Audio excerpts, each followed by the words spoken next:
나와 내 형제와 종자들도 역시 돈과 양식을 백성에게 구워 주었거니와 우리가 그 이자 받기를 그치자. 그런즉 너희는 그들에게 오늘이라도 그들의 밭과 포도원과 감람원과 집이며 너희가 구워준 돈이나 양식이나 새 포도주나 기름의 100분의 1을 돌려보내라 하였더니 그들이 말하기를 우리가 당신의 말씀대로 행하여 돌려보내고 그들에게서 아무것도 요구하지 아니하리이다.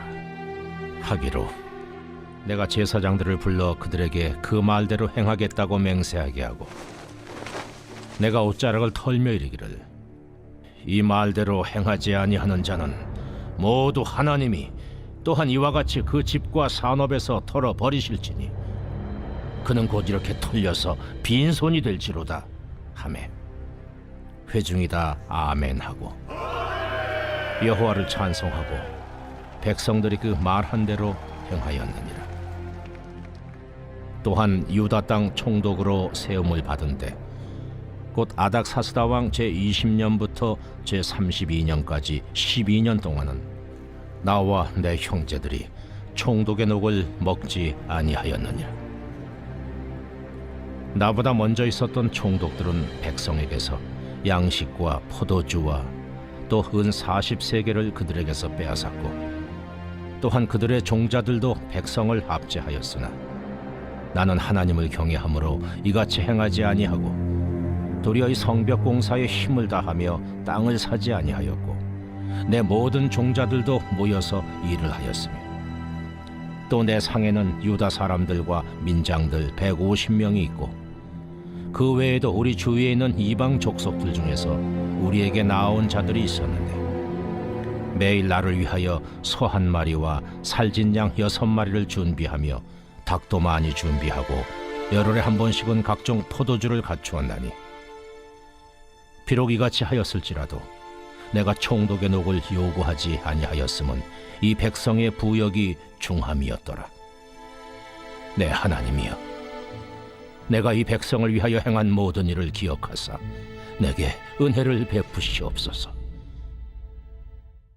오늘도 이 자리에 하나님의 말씀과 또한 예배를 삼아야 나오신 우리 성도님들을 환영하고 축복합니다. 지난 시간을 통해서 다른 형제의 잘못을 보았을 때 그 잘못을 지적하기 전에 먼저 자신을 살펴야 함을 우리는 보았습니다. 당신은 왜 그렇게 사느냐가 아니라 우리 모두 하나님을 경외하자라고 권면해야 하는 것입니다. 오늘 본문에서는 느헤미야가 백성들로부터 높은 이자를 받았던 귀족과 민장들을 계속해서 권면하는 모습이 나옵니다. 오늘 본문 10절을 보시면 나와 내 형제와 종자들도 역시 돈과 양식을 백성에게 구워 주었거니와 우리가 그 이자 받기를 그치자라고 이야기하고 있습니다. 본문 10절에서 느헤미야는 귀족과 민장들에게 우리가 이자 받기를 그치자고 하고 있습니다. 이것은 본인이 먼저 설선수범하는 모습을 보이고 있는 것입니다. 이 말씀에서 느헤미야도 백성들에게 돈과 양식을 빌려 주었다라는 것을 알 수가 있습니다. 느헤미야가 이렇게 한 것은 많은 이자를 받아서 부를 축적하기 위함이 아니라 백성들을 불쌍히 여기는 마음으로 빌려 주었을 것입니다. 그렇기 때문에 당연히 높은 이자를 취하지도 않았을 것입니다. 그런데 그마저도 느헤미야는 받지 않겠다라고 이야기를 하고 있는 것입니다.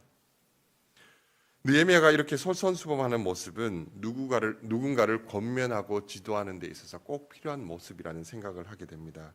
제가 설교하면서 서로 사랑해야 된다라고 이야기하고 집에 가서는 아무것도 안 하고 아들이랑 놀아주지도 않고 그리고 뭐 옷도 아무데나 벗어놓고 그렇게 한다면 제가 설교를 할 때 아내는 무엇이라고 이야기를 하겠습니까? 너나 잘하세요 라고 이야기를 할 것입니다. 그러면 메시지가 전달이 되지가 않는 것입니다. 느헤미야가 이렇게까지 자신이 앞장서서 행동한 이유도 바로 그런 것입니다. 11절에서는 느헤미야가 민장과 귀족들에게 높은 이자를 받는 것을 그만두는 것만이 아니라 그들이 착취했던 것을 일부라도 백성들에게 돌려줄 것을 귀족과 민장들에게 요구를 하고 있습니다. 그러자 12절에서 귀족과 민장들이 이자 받기를 그치고 빼앗은 것들을 돌려보낼 것이라고 대답을 합니다. 그런데 느헤미야는 거기에 그치지 않고 제사장들을 불러서 그들이 했던 말들을 행하겠다고 하나님 앞에서 맹세를 하게 합니다. 그리고 13절에서 느헤미야가 아주 무서운 말을 하는데요. 무엇이라고 말하는지 제가 13절의 말씀을 읽겠습니다. 내가 옷자락을 털며 이르기를 이 말대로 행하지 아니하는 자는 모두 하나님이 또한 이와 같이 그 집과 산업에서 털어버리실지니 그는 곧 이렇게 털려서 빈손이 될지로다 하며 회중이 다 아멘하고 여호와를 찬송하고 백성들이 그 말한 대로 행하였느니라. 느헤미야가 얼핏 보면은 저주처럼 보이는 이런 말을 하는 이유가 무엇일까요? 사실 느헤미야가 원했던 것은 귀족과 민장들이 이자를 받지 않고 빼앗은 것을 돌려줘서 백성들의 먹고 사는 문제를 해결하는 데에만 있었던 것은 아닙니다. 여기서 더 나아가서 귀족과 민장들이 하나님 경외하기를 배우기를 원했던 것입니다. 자신들의 행동이 하나님 앞에서 잘못된 것임을 깨닫고 그것을 뉘우치고 하나님을 두려워하는 삶을 살기를 원했던 것입니다. 잘못한 사람을 두드려 패고 벌 주겠다고 두드려 패기만 하면은 사람이 두려워서 죄를 안 지을 수는 있을 것입니다. 그러나 일시적으로 행동이 교정될 수는 있겠지만 시간이 지나면 다시 죄를 짓게 될 것입니다. 그러나 하나님 두려워하기를 배운다면, 하나님을 경외하게 된다면 그 평생의 삶이 이전과 완전히 달라질 수가 있게 되는 것입니다. 저와 성도님들의 삶 또한 하나님을 경외하는 복된 삶이 되기를 소망합니다. 그런데 느헤미야처럼 다른 사람을 위해서 자신의 것을 포기하고 나누어 주는 것은 참 쉽지 않은 일인 것 같습니다. 우리는 예수님의 제자로서 어떻게 내가 가진 것을 내가 가진 권리를 포기하고 내가 가진 것을 다른 사람에게 나누어 줄 수 있을까요? 그 방법을 알기 위해서 계속해서 14절의 말씀을 보도록 하겠습니다. 14절에서는 이렇게 말씀하고 있습니다. 또한 유다 땅 총독으로 세움을 받은 때 곧 아닥사스다 왕 제20년부터 제32년까지 12년 동안은 나와 내 형제들이 총독의 녹을 먹지 아니하였느니라. 총독의 녹이란 것은 총독의 양식이라는 말인데요. 여기에는 음식만이 아니라 각종 세금도 포함되어 있습니다. 느헤미야의 전임자들이 백성들에게 요구한 총독의 녹이 얼마인지도 15절에 나오고 있습니다. 15절을 보시면 양식과 포도주 외에 은 40세겔이라고 나오고 있습니다. 이 세겔이란 것은 오늘날 도량으로 환산하면은 정확하지는 않지만 10g 정도 됩니다. 10g인데 은 40세겔이니까 곱하기 40을 해야 되니까 약 400g 정도가 됩니다. 은 0.4kg면 엄청 많은 거죠. 예, 이게 굉장히 많은 약인데 이것을 얼마 만에 이 400g을 걷어들이냐면은 이것을 매일 걷어들였다라고 보고 있습니다. 그러니까 이것만 봐도 이전의 총독들이 얼마나 백성들을 쥐어짰는지를 알 수가 있는 대목인 것입니다. 자, 그런데 총독의 녹을 요구하는 것은 사실 총독에게는 당연한 권리였습니다. 그리고 이전의 전임자들 또한 이 당연한 권리를 당연하게 행사를 했었던 것입니다. 그러나 느헤미야는 그렇게 하지 않겠다라고 이야기를 하고 있습니다. 그 이유가 15절 마지막에 나오는데 무엇이라고 하고 있습니까? 나는 하나님을 경외함으로 이같이 행하지 아니하고라고 말씀하고 있습니다. 계속해서 우리가 확인하게 되는 사실은 느헤미야는 하나님을 경외했다라는 사실입니다.